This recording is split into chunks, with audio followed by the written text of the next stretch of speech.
इरानले प्रतिबन्धित विपक्षी समूह मोजाहिदिन ए खलकका 2 सदस्य 69 वर्षीय बेहरुज एहसानी इस्लामलु र 48 वर्षीय महदी हसनीलाई घरेलु हतियार मार्फत सर्वसाधारण र सार्वजनिक संरचनामाथि आक्रमण अभियोगमा मृत्युदण्ड दिएको छ।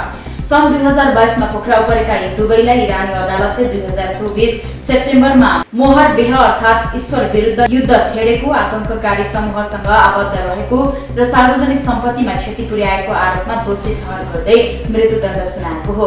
मिजान समाचार एजेन्सीका अनुसार उनीहरूको मोर्टार र प्रक्षेपण बनाई नागरिक विद्यालय, सेवा केन्द्र, च्यारिटी संस्था लगायतका ठाउँमा आक्रमण गरेका थिए। फैसला विरुद्ध पुनरावलोकनको माग उच्च अदालतले अस्वीकार गरिदिएको थियो भने एमनेस्टी इन्टरनेशनलले बिना निष्पक्ष सुनाई मृत्युदण्ड कार्यान्वयन गरिनु गम्भीर मानवाधिकार उल्लङ्घन भएको भन्दै कडा आलोचना गरेको छ।